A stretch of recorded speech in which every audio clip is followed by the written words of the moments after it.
Hoje a gente vai ver alguma coisa sobre preparação do colo, massa ou suspensão. Ou seja, uma preparação para a etapa seguinte do processo de fabricação da serraria, que é a conformação. Então, antes de conformar o material, tem que ter toda a preparação. A gente já vem falando de preparação desde a obtenção da matéria-prima, preparação da matéria-prima, mais eu parto por aí.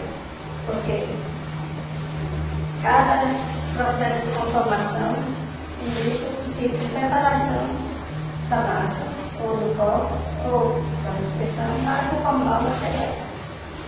Então, a sequência do processamento que a gente vem seguindo, primeiro a gente tem a obtenção das matérias-primas, seja elas naturais, seja elas sintéticas. E a parte de caracterização, que envolve as principais características da matéria-prima obtida ou preparada. E agora a gente entra aqui na parte de preparação, está com o nome de preparação da massa, mas essa massa pode ser um pó, pode ser uma suspensão também, mas o nome mais comum é a preparação da massa, ou seja, é uma etapa preliminar ao processo de conformação, onde vai dar a consolidação todo o cerâmico. Em seguida, a gente vai ter a conformação já do produto, ou seja, essa massa já preparada vai ser conformada. Tratamento térmico, que é o tratamento térmico em relação ao produto conformado, vai envolver secagem e sintetização e possivelmente uma etapa de acabamento. Então, quando a gente pensa em preparar uma massa, seja um pó, ou uma suspensão, ou mesmo uma pasta, a gente tem que pensar no processo de conformação que vai ser submetido no material. Então, na próxima aula, a gente já começa a falar sobre conformação de materiais e continua também falando sobre preparação. Então, essa conformação ela pode ser conformação com via seca ou via úmida, ou via seca ou via semi-seca. O que é a conformação via seca com a conformação semi-seca? A gente está falando mais do processo mais de preparação da massa. A gente está falando aqui do processo de conformação, ou seja, vai estar seguinte. A gente tem que pensar antes de preparar nosso material. Então, o processo via seca ou semi-seca envolve conformação no estado semi-seco ou no estado sólido. Ou seja, um pó que é um tecido para ser conformado. Então, essa conformação com esse tipo de estado envolve praticamente prensagem. Vários tipos de prensagem, seja axial, isostática, mas está tudo nesse grupo da conformação seca, via seca ou semi-seca. Isso aí, via seca ou semi-seca, vai depender do teor de umidade, do teor de água ou outro líquido que seja adicionado a esse pó para ser conformado. Outro tipo de conformação, outro grupo de conformação, é a conformação via plástica. Ou seja, nesse caso, já o teor de água já aumenta, ou no líquido que é adicionado ao pó, e o que vai ser conformado não é mais um estado sólido ou semi-seco, e sim uma pasta, uma massa preparada com teor maior de água ou outro líquido. Então, nesse grupo, vai envolver as conformações por explosão, principalmente por explosão. A conformação por injeção, basicamente esses dois grandes tipos de conformação. Tem outros, mas são menos utilizados. Por exemplo, eu poderia citar nesse grupo de conformação manual. Mas conformação manual, para o processamento de cérebro, a gente praticamente está não é utilizado. Nós estaríamos nesse grupo. E o terceiro grupo de conformação é a conformação coloidal, ou seja, o material está num estado coloidal. Então aí vai envolver suspensão do material, ou seja, o teor de água ou o próprio cloreto que é adicionado ao pó já é bem maior. Então, baixa de 50%, a média de 50% é sólido, 50% é líquido. Então aí vai envolver nesse processo de conformação coloidal, colagem, de suspensão do pagodinho, slipcast, a gente vai ver geocast, vai ver todo esse tipo de conformação, mas todos eles vão envolver uma quantidade alta de líquido, ou seja, uma suspensão que é deformada. Então, pensando nesses três tipos, nesses três grupos de conformação, que a gente vai preparar a nossa massa, nosso pó, nossa suspensão.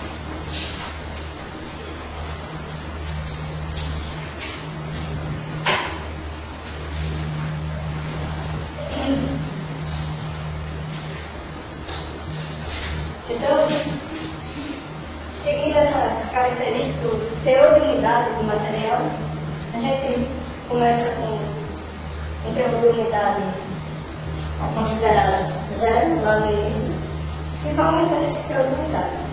Então, o estado do material sólido misturado com líquido, ele vai mudando sua consistência.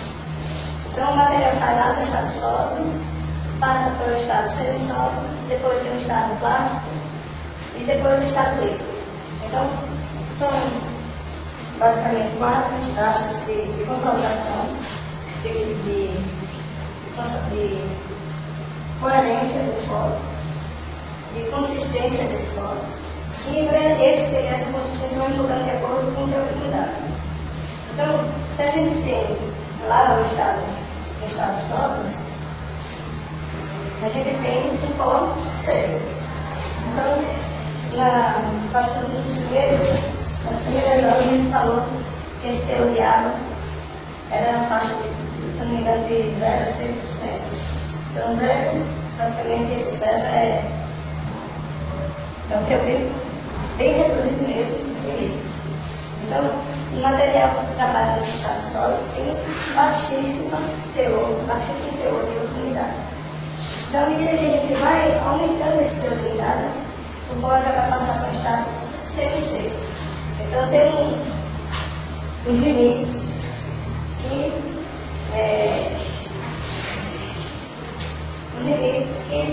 determinam essa variação, essa mudança de um estado para o outro.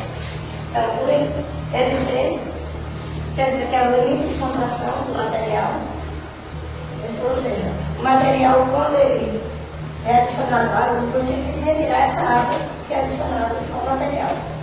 Então, nesse limite de contração, a curva de umidade, de retirada da umidade, tem uma brusca variação.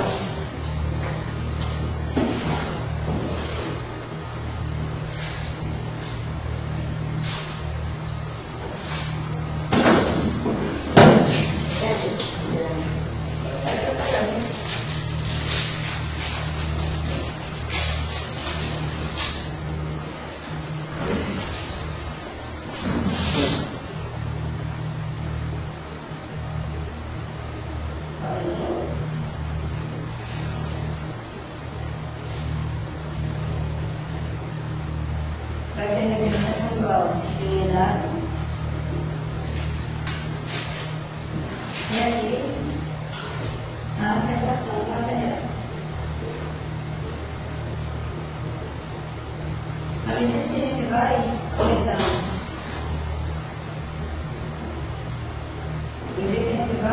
essa umidade,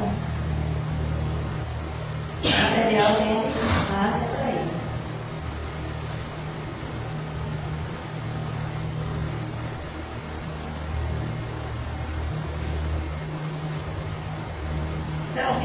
umidade, esse valor de umidade, vai variar o material para material. Então, o comportamento desse material, dessa curva, depende do material. Mas, no entanto, esse limite de computação é exatamente onde o gráfico sofre uma grande flexão. Tem uma grande variação na retração e secagem. Então, o material, nesse teor de unidade, o material muda praticamente o estado. O estado sólido é um estado considerado um estado semi-seco. O estado seco é um estado semi-seco. Então, esse polo que tem o estado semi-seco tem também sua faixa de umidade. Vai depender também do polo, mas tem a umidade semi-seca na faixa de até 10%, 12%, é considerado ainda um estado semi-seco. Então, quando avança esse teor de umidade, o material já passa para outro estado, que é o estado plástico.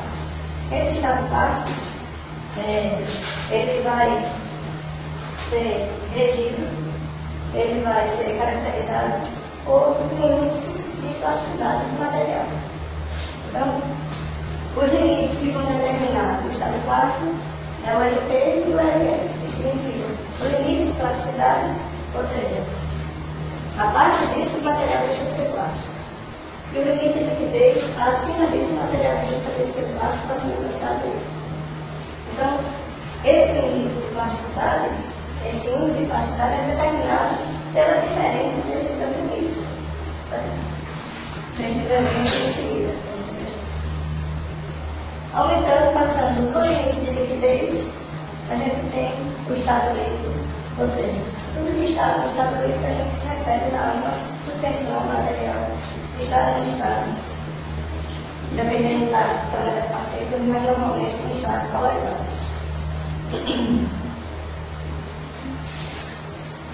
Então, os estados de consistência, que são esses limites que vão determinar se o material está em estado sólido, plástico ou líquido, ele refere-se ao grau de coesão e plasticidade do polo. Isso vai depender do tipo de ligações, as ligações que estão sendo envolvidas entre as partículas do polo. Então, de acordo com esse teor de unidade, cada sistema de partículas vai atuar, vai reagir de maneira diferente. Então, a consistência, que são esses estados, ele vai depender do sistema, tanto de partícula, vai depender do sistema de pó que a gente tem, vai depender do líquido que está sendo adicionado a esse polo, e vai depender também da adição ou não dos aditivos. Então, esses aditivos vão ver plastificantes, perturbantes, lubrificantes, então tudo desse grupo. Então, normalmente, os dois estados do sistema é o estado sólido e o estado líquido. Esses aditivos quase sempre estão no estado líquido. Então, são dois, um sistema de sólido com líquido. Então, a quantidade de partículas, a quantidade de pó em relação ao líquido é uma variável. A distribuição desse pó no sistema, quer dizer, no caso do sistema líquido, e as propriedades intrínsecas e propriedades genéticas dos aditivos. Então, essas três variáveis são as três variáveis fundamentais que vão determinar como esse sistema, como a consistência do pó em relação ao líquido vai acontecer, vai ser caracterizado.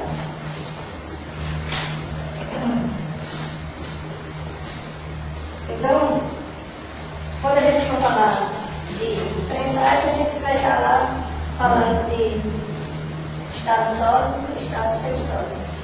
Quando a gente for falar de extrusão, a gente vai estar necessitando para extrusar o material que está no estado plástico.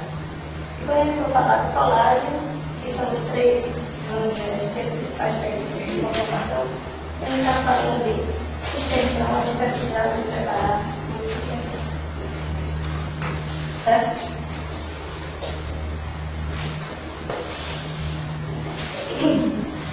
Então, se a gente for fazer uma comparação em gráfico da concentração de líquido, ou seja, teor de unidade do material, com relação à resistência ao cisalhamento, o que é essa resistência ao cisalhamento? Então, imagine vocês aqui que a gente tem, isso aqui é uma representação, a gente tem duas placas que são representações de uma partícula do pó, e essa placa, uma delas é fixa e a outra vai ser deslocada. Então, entre essas placas, a gente sempre fazendo a analogia ao sistema particular, entre essas placas existem, vamos ver bem, então, por exemplo, a camada líquida, a camada do líquido, com uma espessura definida. Então, quando a gente aplica uma força tangencial na placa superior, com a área constante, a área definida também, a gente tem um deslocamento a uma velocidade v. Então, nesse deslocamento na placa, essa aqui permanece fixa e essa placa é deslocada pela essa força tangencial. Então, esse sistema, esse segundo esquema aqui, está sob cisalhamento. Então, quanto maior for esse deslocamento da placa superior, menor é a força de cisalhamento, ou seja, menor a resistência ao cisalhamento. Então, voltando para o gráfico dos póis, a gente tem que, quando o sistema está no estado sólido, que é considerado pó, ou grãos, que a gente viu os grãos, que é a relação, é o pó que foi aglomerado por uma força, é uma aglomeração desejada do pó. Né? Então, nesses dois estados, pó e grãos, a gente tem uma pequena resistência ao cisalhamento. Então, quando o material aumenta esse teor de líquido, o material aumenta, passa para o estado plástico, e nesse estado, sim, a resistência ao cisalhamento é grande.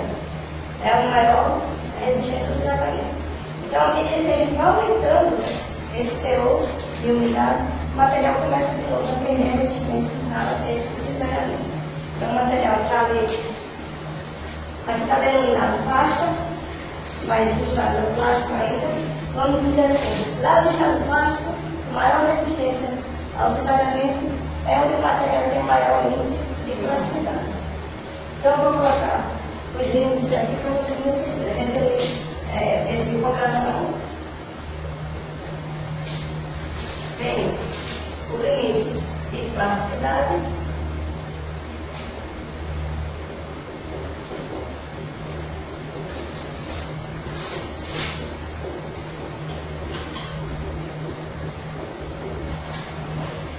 tem o limite de liquidez.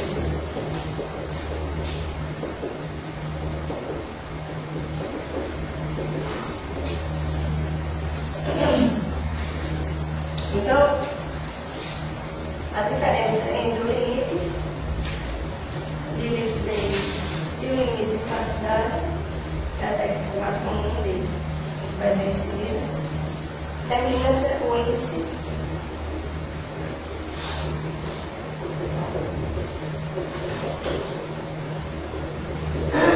de plasticidade. Então, isso aí é uma novidade. Pessoal que trabalha em engenharia civil, ter e mecânica dos solos, essa parte bem detalhada de limites de consequência.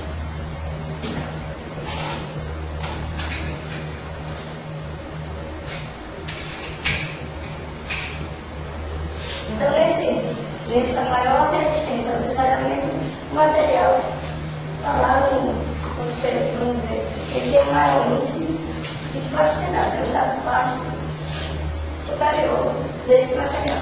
Então, à medida que vai aumentando essa concentração do material, vai perdendo essa consistência, essa plasticidade. Vai diminuir a plasticidade, o material vai entrar em estado de suspensão.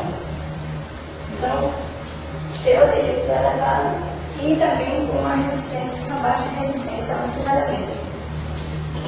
Então, esse comportamento que a gente vai sempre lembrar com relação à resistência ao cisalhamento, quando for falar agora em cada etapa, em cada estado de consistência do material. Certo? Então, no nosso primeiro estado lá, a gente tem, vamos colocar aqui também para a gente não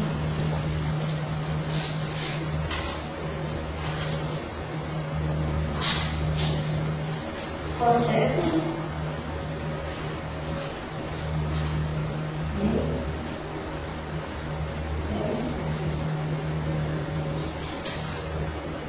No segundo, massa, plástico. No terceiro,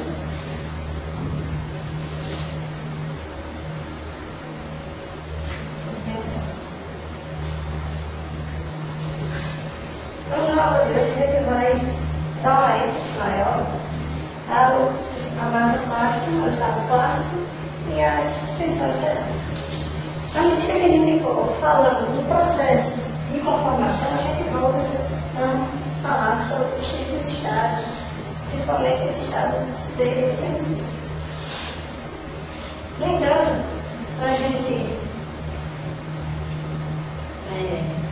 adiantar um pouco, e vocês, a gente fazer uma comparação entre esses estados, no estado semi-seco ou de pó seco, a gente tem essa curva, que é uma curva característica do teor de umidade com relação à massa específica. Ou seja, esse dado aí é um dado experimental, produzido experimentalmente, onde vai a comparação do teor de umidade com a massa específica do material. Ou seja, o material aí já foi, a massa já foi conformada, é a massa específica do material conformado. Então, o comportamento dessa curva é o seguinte: à medida que a gente vai aumentando esse teor de umidade, a gente tem um aumento da massa específica. Ou seja, o material sai do estado seco, abaixo de 3, volta de 3%. É praticamente impossível você consolidar o material num teor abaixo disso, abaixo de 3%. É possível, mas tem que usar aditivos para o material poder ser consolidado. Então, ele saiu do estado no teor de 3% e foi aumentando esse teor de umidade. Então, vocês observam que a massa específica do material vai aumentando também com relação a esse teor. Então, nesse caso aí, o material, o líquido, é a água. E a água, ao ser adicionada, ela vai funcionando como plastificando, como lubrificando das partículas. Então, as partículas têm partículas do pó, elas têm uma melhor acomodação dentro do compactado e aumenta a massa específica do material. Porém, a partir de uma faixa de 11, 12%, o material alcança o seu índice lá superior de massa específica. E a partir disso, o material já começa a diminuir, já começa a perder densidade de massa específica. Então, acima desse teor, o material já tem outra característica. Esse comportamento aqui a gente não consegue ver do limite de contração, porque o material já foi conformado, já foi consolidado com teor acima desse limite. O material já tem teor superior. Então, o que a gente consegue ver é essa curva aqui, ó, que aqui está representada como uma reta, mas se eu continuar essa curva aqui, com relação à retração do material, o material vai ter uma tendência a a cair essa retração. Não, aqui a retração é sempre crescente. Ali a gente vai preparando mais específico. Então, à medida que a gente vai aumentando, a tendência é sempre aumentar a retração da secagem. Então, o que a gente consegue com isso, observar que existe um limite de umidade para ser soltado o material. A gente não pode pensar numa consolidação seca ou semi-seca sem limite de umidade, sem saber o limite que o material, que aquele sistema particulado vai receber esse líquido. Então, existe o teor de umidade ideal, o teor de umidade necessário para ser consolidado o pó, e aí são as demais variáveis do processo. Ou seja, a gente consegue a massa específica algo, aumentar esse teor de umidade, porém tem um problema também depois de retração. Então, quanto mais água a gente tiver, o material depois vai ter que ser tirado dessa água, o material vai sofrer mais retração. E a retração nem sempre, uma retração alta, nem sempre é conveniente. Você consegue densificar o material, consegue ter uma massa específica, vamos dizer, desejada um pouco alta, mas depois, na secagem do material, se essa secagem não for bem feita, a retirada dessa água, a saída da água pode provocar problemas. Da água, eu digo, porque a água é fluido mais utilizado. Mas, se for utilizado outro sistema líquido, do mesmo jeito, a retirada desse líquido pode ser problema. Então, a gente tem que pensar sempre em, não vamos dizer meio termo, mas, se for possível, se for necessário densificar o material a meio, com relação à solubilidade, a gente tem que pensar como essa água vai sair sem prejudicar o produto. Então, quando a gente for ver na próxima aula pressagem, a gente vai ver que esse limite vai ser o limite de máximo de massa específica do material, de densificação a verde do material.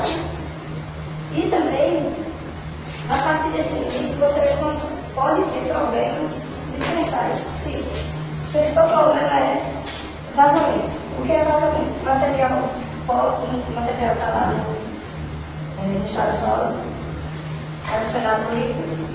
Mas se essa quantidade de líquido for grande, essa massa ela começa a mudar sua característica. O material começa a mudar a característica. Então a gente deixa praticamente de ser um pó sólido, um pó umedecido, e já passa para outro sistema. Então,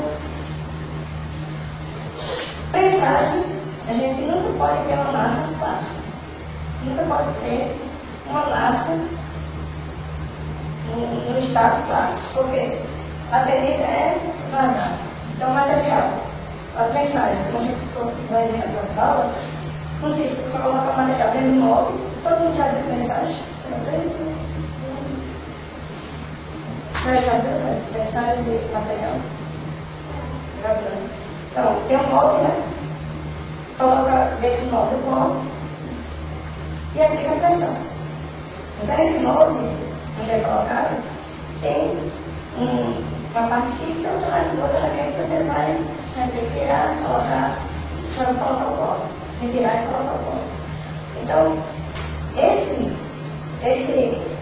espaço que tem para a locomoção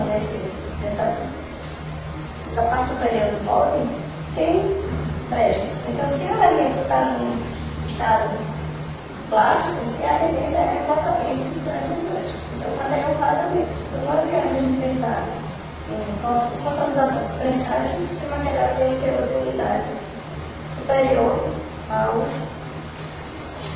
necessário para pensar no material. Então, além desse limite da massa específica, a gente tem esse problema de vazamento que é bastante comum quando se tem o teor alto de umidade. Tecnicamente, diz que o material laminou. Ele vai laminar nas aberturas da matriz do molde.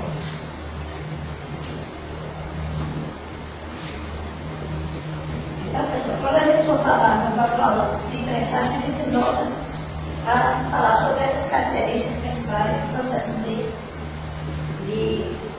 no estado seco e semi-seco.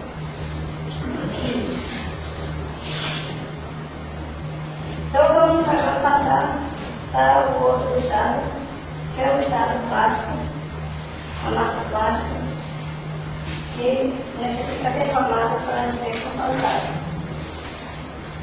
Então, quando a gente fala de estado plástico, a gente lembra de trabalhabilidade da massa. Ou seja, o material, além de estar dentro da classificação plástica, ele tem que ter trabalhabilidade, ou seja, tem que ter uma boa plasticidade para ser possível moldar o material. Então, tecnicamente, a gente consegue diferenciar uma massa no estado plástico em relação à trabalhabilidade como boa e ruim plasticidade.